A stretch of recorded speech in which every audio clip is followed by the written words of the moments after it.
Hello friends, welcome to my channel Tunga Pakashale. ಯಾರು ಹೊಸದಾಗಿ ನನ್ನ ಚಾನಲ್ ನೋಡ್ತಾ ಇದ್ದೀರಾ, ಪ್ಲೀಸ್ ಸಬ್ಸ್ಕ್ರೈಬ್ ಮಾಡ್ಕೊಳ್ಳಿ. ಪಕ್ಕದಲ್ಲಿರೋ ಬೆಲ್ ಐಕನನ್ನು ಕ್ಲಿಕ್ ಮಾಡಿ. ಫ್ರೆಂಡ್ಸ್, ಇವತ್ತು ಪನ್ನೀರ್ ಕುರ್ಮಾ ಮಾಡೋಣ. ತುಂಬಾ ಚೆನ್ನಾಗಿರುತ್ತೆ, ಈಸಿ ರೆಸಿಪಿ. ಇದನ್ನು ಹೇಗೆ ಮಾಡೋದು ಅಂತ ನೋಡೋಣ ಬನ್ನಿ. ಬಾಣಲಿ ಬಿಸಿ ಮಾಡೋದಕ್ಕೆ ಇಟ್ಟಿದ್ದೀನಿ. 1 ಟೇಬಲ್ ಸ್ಪೂನ್ ಅಷ್ಟು ಎಣ್ಣೆ ಹಾಕ್ತಾ ಇದ್ದೀನಿ. ಇಲ್ಲಿ ಎಣ್ಣೆ ಒಂದು ಸ್ವಲ್ಪ ಬಿಸಿ ಆಗಲಿ. ಎಣ್ಣೆ ಬಿಸಿ ಆಗಿದೆ, ಮೀಡಿಯಂ ಫ್ಲೇಮಲ್ಲಿ ಇಟ್ಕೊಬೇಕು ರೀ.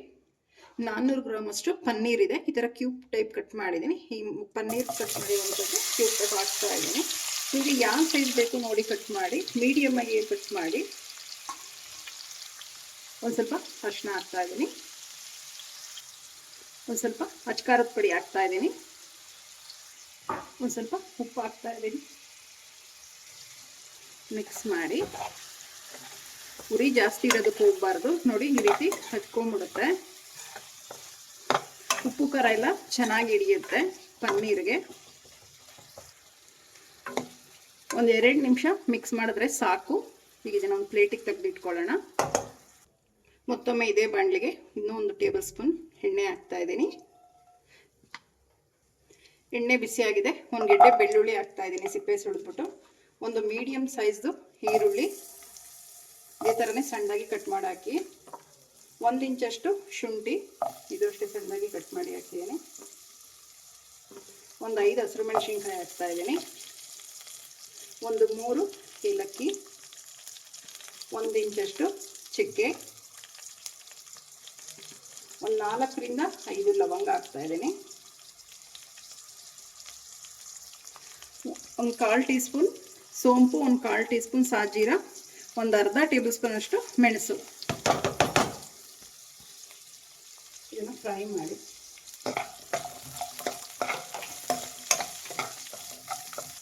ಒಂದು 15 ಗೋಡಂಬಿ ಹಾಕಿ. 1 ಟೇಬಲ್ ಸ್ಪೂನ್ ಅಷ್ಟು ಗಸಗಸೆ. ಗೋಡಂಬಿ ಗಸಗಸೆ ಹಾಕಿದ್ಮೇಲೆ ಜಾಸ್ತಿ ಫ್ರೈ ಮಾಡೋದಕ್ಕೆ ಹೋಗಬೇಡಿ. ಜಸ್ಟ್ ಒಂದು 2 ಸ್ಪೂನ್ ಮಿಕ್ಸ್ ಮಾಡಿ ಸಾಕು. ಈಗ ಸ್ಟವ್ ಆಫ್ ಮಾಡ್ಕೊಳ್ಳೋಣ.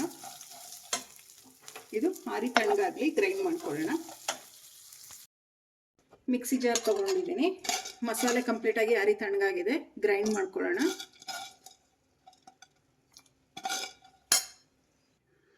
ನೀರು ಹಾಕ್ತಾ ಇದ್ದೀನಿ. ರುಬ್ಬೋದಕ್ಕೆ ಎಷ್ಟು ಅವಶ್ಯಕತೆ ಇದೆ ಅಷ್ಟು ಗಟ್ಟಿಗೆ ಗ್ರೈಂಡ್ ಮಾಡ್ಕೊಬೇಕು. ಈಗ ಗ್ರೈಂಡ್ ಮಾಡ್ಕೊಳ್ಳೋಣ. ನೋಡಿ, ಇಷ್ಟು ನುಣ್ಣಗಿರಬೇಕು ಮಸಾಲ, ಸಾಕು. ಈಗ ಒಗ್ಗರಣೆ ಹಾಕ್ಕೊಳ್ಳೋಣ. ಬಾಣಲಿ ಬಿಸಿ ಮಾಡೋದಕ್ಕೆ ಇಟ್ಟಿದ್ದೀನಿ. ಒಂದು 3 ಟೇಬಲ್ ಸ್ಪೂನ್ ಅಷ್ಟು ಎಣ್ಣೆ ಹಾಕ್ತಾ ಇದ್ದೀನಿ. ನೀವು ಎಣ್ಣೆ ಬದಲು ಬೆಣ್ಣೆ ಕೂಡ ಯೂಸ್ ಮಾಡ್ಬೋದು, ತುಂಬಾ ಚೆನ್ನಾಗಿರುತ್ತೆ. ಎಣ್ಣೆ ಬಿಸಿ ಆಗಲಿ. ಎಣ್ಣೆ ಬಿಸಿಯಾಗಿದೆ. ಜೀರಿಗೆ ಹಾಕ್ತಾ ಇದ್ದೀನಿ, ಒಂದು ಸ್ವಲ್ಪ ಈರುಳ್ಳಿ ಹಾಕ್ತಾ ಇದ್ದೀನಿ. ಸಣ್ಣದಾಗಿ ಕಟ್ ಮಾಡಿರುವಂಥ ಈರುಳ್ಳಿ, ಒಂದು 3 ಈರುಳ್ಳಿ ತೊಗೊಂಡಿದ್ದೀನಿ ಇಲ್ಲಿ ನಾನು. ಈರುಳ್ಳಿನ ಫ್ರೈ ಮಾಡಿ.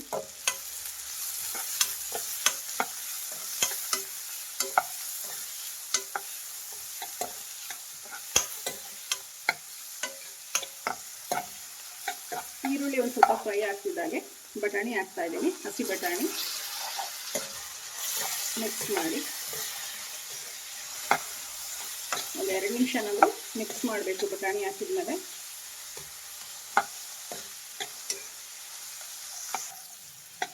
ಈಗ ಒಂದು ಸ್ವಲ್ಪ ಉಪ್ಪು ಹಾಕ್ತಾ ಇದ್ದೀನಿ, ರುಚಿಗೆ ತಕ್ಕಷ್ಟು. ನಾವು ಪನ್ನೀರ್ಗೂ ಹಾಕಿರ್ತೀವಿ, ನೋಡಿಕೊಂಡು ಉಪ್ಪು ಹಾಕಬೇಕಾಗತ್ತೆ. ಮಿಕ್ಸ್ ಮಾಡಿ. ಈಗ ರುಬ್ಬಿರೋಂಥ ಮಸಾಲೆ ಹಾಕ್ತಾ ಇದ್ದೀನಿ. ಮಸಾಲೆ ಹಾಕಿದ್ಮೇಲೆ ಮಿಕ್ಸ್ ಮಾಡಿ. ಫ್ರೆಂಡ್ಸ್, ಇದು ತುಂಬಾ ಚೆನ್ನಾಗಿರುತ್ತೆ. ಒಂದ್ಸಲ ನೀವು ಟ್ರೈ ಮಾಡಿ. ಇದು ಪನ್ನೀರ್ ಕುರ್ಮಾ ಮತ್ತೆ ಮತ್ತೆ ಮಾಡ್ತೀರಾ, ಅಷ್ಟು ಚೆನ್ನಾಗಿರುತ್ತೆ. ಚಪಾತಿ, ದೋಸೆ, ಪೂರಿ ತುಂಬಾ ಚೆನ್ನಾಗಿರುತ್ತೆ. ರೊಟ್ಟಿಗೂ ತುಂಬಾ ಚೆನ್ನಾಗಿರುತ್ತೆ.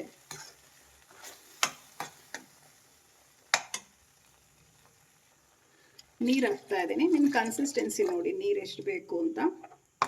ತುಂಬ ತೆಳು ಮಾಡೋದಕ್ಕೆ ಹೋಗಬೇಡಿ, ಸ್ವಲ್ಪ ಗಟ್ಟಿ ಇರಬೇಕು. ಇನ್ನೊಂದು ಸ್ವಲ್ಪ ಹಾಕ್ತಾ ಇದ್ದೀನಿ.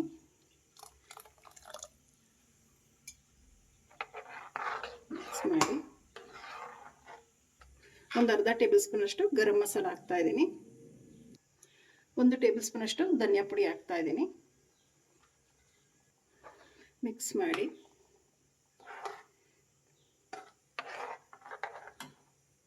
ಒಂದು 3 ಟೇಬಲ್ ಸ್ಪೂನ್ ಅಷ್ಟು ಗಟ್ಟಿ ಮೊಸರು ಹಾಕ್ತಾ ಇದ್ದೀನಿ.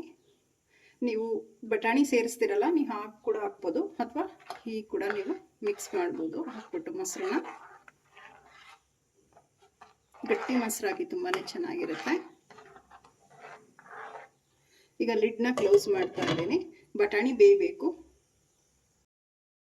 ಲಿಡ್ ಓಪನ್ ಮಾಡಿ ನೋಡೋಣ. ನೋಡಿ, ಈ ಕನ್ಸಿಸ್ಟೆನ್ಸಿಗೆ ಬಂದಿದೆ. ಇದೇ ಥರನೇ ಇರಬೇಕು, ಚೆನ್ನಾಗಿರುತ್ತೆ.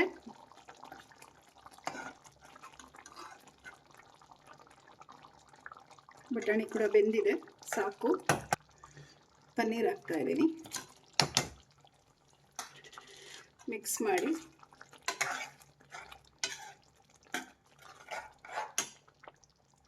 ಕಸೂರಿ ಮೇಥಿ ಹಾಕ್ತಾ ಇದ್ದೀನಿ. ಒಂದು ಸ್ವಲ್ಪ ಜಾಸ್ತಿನೇ ಹಾಕಿ, ಕಸೂರಿ ಮೇಥಿ ತುಂಬಾ ಚೆನ್ನಾಗಿರುತ್ತೆ. ಒಂದು ಸ್ವಲ್ಪ ಕೊತ್ತಂಬರಿ ಸೊಪ್ಪು ಮಿಕ್ಸ್ ಮಾಡಿ ರೆಡಿ ಆಯಿತು ಪನ್ನೀರ್ ಕುರ್ಮಾ. ಚಪಾತಿಗೆ ಸೂಪರಾಗಿರುತ್ತೆ ಫ್ರೆಂಡ್ಸ್. ಇದೊಂದ್ಸಲ ನೀವು ಟ್ರೈ ಮಾಡಿ, ಮತ್ತೆ ಮತ್ತೆ ಮಾಡ್ತೀರಾ, ಅಷ್ಟು ಚೆನ್ನಾಗಿರುತ್ತೆ. ಈಗ ಡಿಶ್ ಔಟ್ ಮಾಡ್ಕೊಳ್ಳೋಣ. ಫ್ರೆಂಡ್ಸ್ ನೋಡಿ, ಪನ್ನೀರ್ ಕುರ್ಮಾ ರೆಡಿ ಆಗಿದೆ. ತುಂಬಾ ಚೆನ್ನಾಗಿರುತ್ತೆ. ನೀವು ಒಮ್ಮೆ ಟ್ರೈ ಮಾಡಿ, ಹೇಗೆ ಬಂತು ಅಂತ ಹೇಳಿ. ನಿಮಗೆ ವಿಡಿಯೋ ಒಂದು ಸ್ವಲ್ಪನಾದರೂ ಇಷ್ಟ ಆಗಿದ್ರೆ ಫ್ರೆಂಡ್ಸ್ ಆ್ಯಂಡ್ ಫ್ಯಾಮಿಲಿ ಮೆಂಬರ್ಸ್ಗೆ ಶೇರ್ ಮಾಡಿ. ಪ್ಲೀಸ್ ನಮ್ಮ ಚಾನಲ್ನ ಸಬ್ಸ್ಕ್ರೈಬ್ ಮಾಡಿ, ಪಕ್ಕದಲ್ಲಿರೋ ಬೆಲ್ ಐಕನನ್ನು ಕ್ಲಿಕ್ ಮಾಡಿ. ನಾನು ಯಾವುದೇ ವಿಡಿಯೋ ಹಾಕಿದ್ರೆ ನೋಟಿಫಿಕೇಷನ್ ಬರುತ್ತೆ. Thank you for watching. ಮುಂದಿನ ವಿಡಿಯೋದಲ್ಲಿ ಭೇಟಿಯಾಗೋಣ. ನಮಸ್ಕಾರ.